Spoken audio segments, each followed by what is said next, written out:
Lesson 5.1, Interpreting Scatterplots. So basically we're going to be looking at different scatterplots and being able to find information by looking at the scatterplots, answering questions by looking at the scatterplots. Okay, so here's our first scatterplot showing on the x-axis here time played and the amount of points scored. Okay, and there's a bunch of different dots there that's representing different players. Okay, so let's answer our questions here with this scatterplot. Okay, one athlete played 361 minutes. How many points did she score? So basically we have to find out first where would 361 minutes be on our graph. I'm just going to zoom in a little to our graph so we can find that. So we can see time played, we have 400 here. That means each one of these kind of lines will represent 100. Okay, so if this is 100, this is 200, this would be 300. Halfway between 300 and 400 would be 360. That means I would be our athlete that we're looking for. They played 361 minutes, so we have to now find out how many points they scored. So to do that, we know we're looking at I here. We line it up with our y-axis, how many points were scored. We know that this line right above it is 100. This is just below, it looks about 90. Okay, so we would put how many did they score?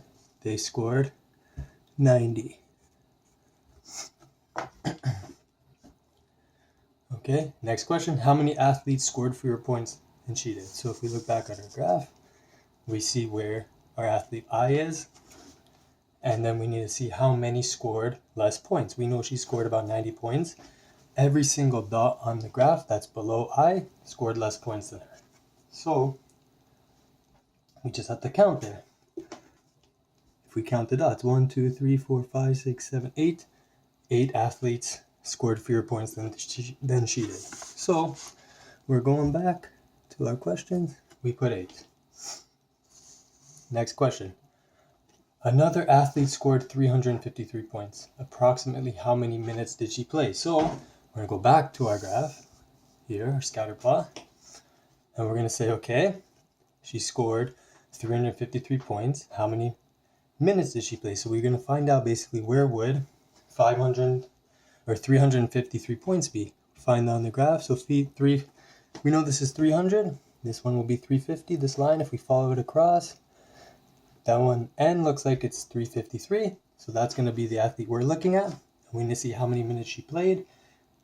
If we then follow, we have to now look at the x-axis.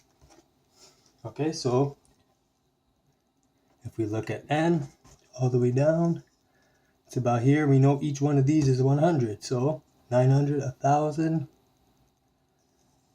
and we'll say about 1,030 minutes. It says approximately, so 1,020, 1,030.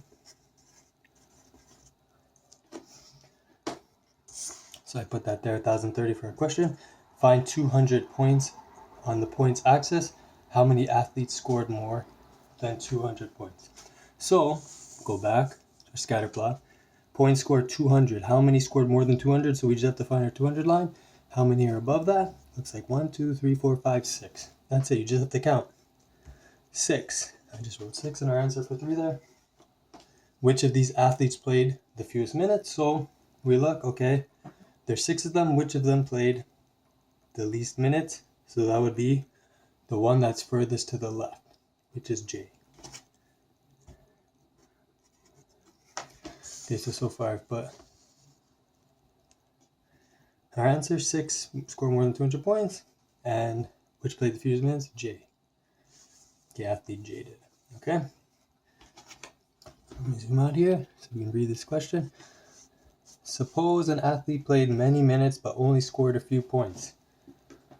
In which region of the graph might her point be located? Okay, so if an athlete played a lot of minutes, they're going to be, on our graph, they're going to be far to the right.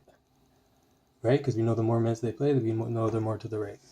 But they didn't score a lot of points. They scored a few points. So they're going to be far to the right, and they're not going to be so high. So where would they be? They would be kind of in the bottom right region. They'd be around here. Okay, and to say that, where in which region of the graph might her point be? Just put the bottom right.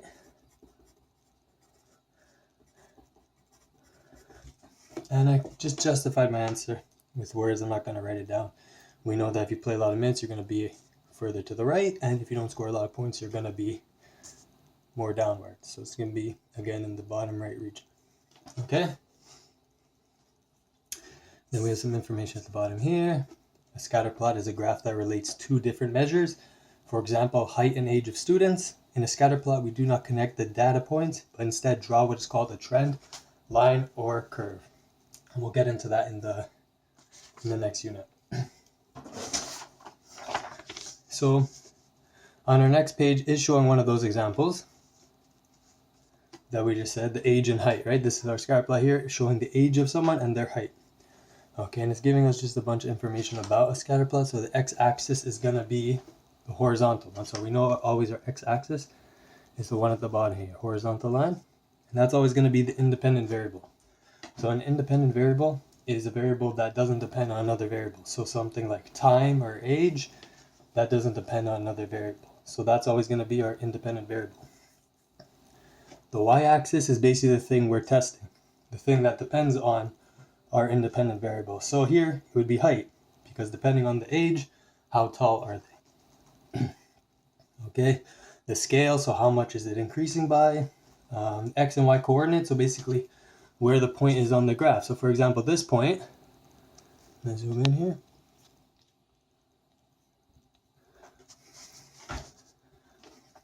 This point here at the bottom, if we're just counting by ones, 1, 2, it's going to be 3. The x number is 3. The y is 1. So if we were writing a coordinate, it would be 3, 1. Okay, right? The x value is 3, and the y value is 1. Hopefully that makes sense.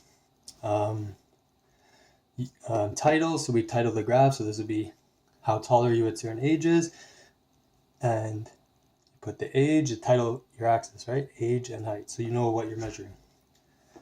And units, so for sure you want to put the right units. Are you for height, for example, are you measuring in centimeters or meters? Time, is it minutes, is it hours? That's what it means by units. Okay.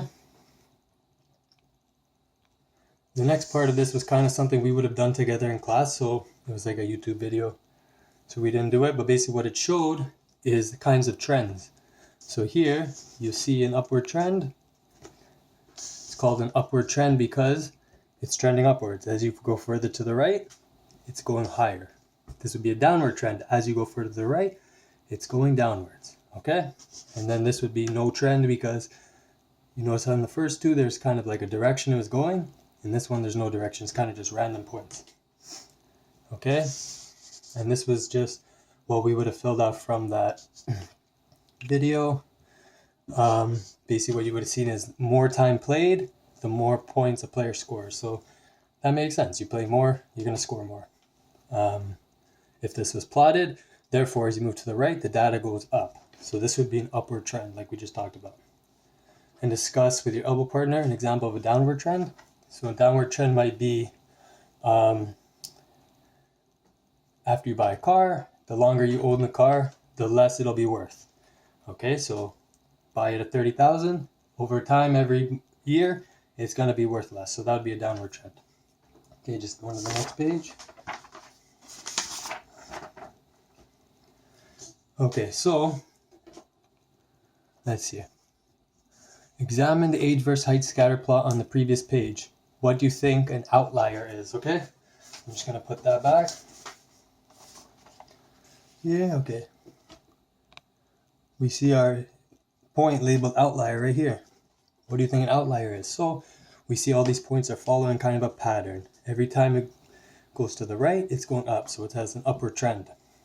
Okay, but we see this point that's way out of line. It's lying way outside of our pattern. So basically an outlier is a point. It doesn't follow any trend in the data. Okay, it doesn't follow the trend in the data. That's basically what it is. So that's what we would write down, but I'm not going to write it down right now. Basically a point that, or a piece of data that does not follow the trend of the rest of the data. Okay, kind of talked about what independent and dependent variables are. So this is where we get to put that into action here. So it gives us a situation or two variables, and we need to say which one is the independent and which is the dependent. So whenever you have something that's talking about time,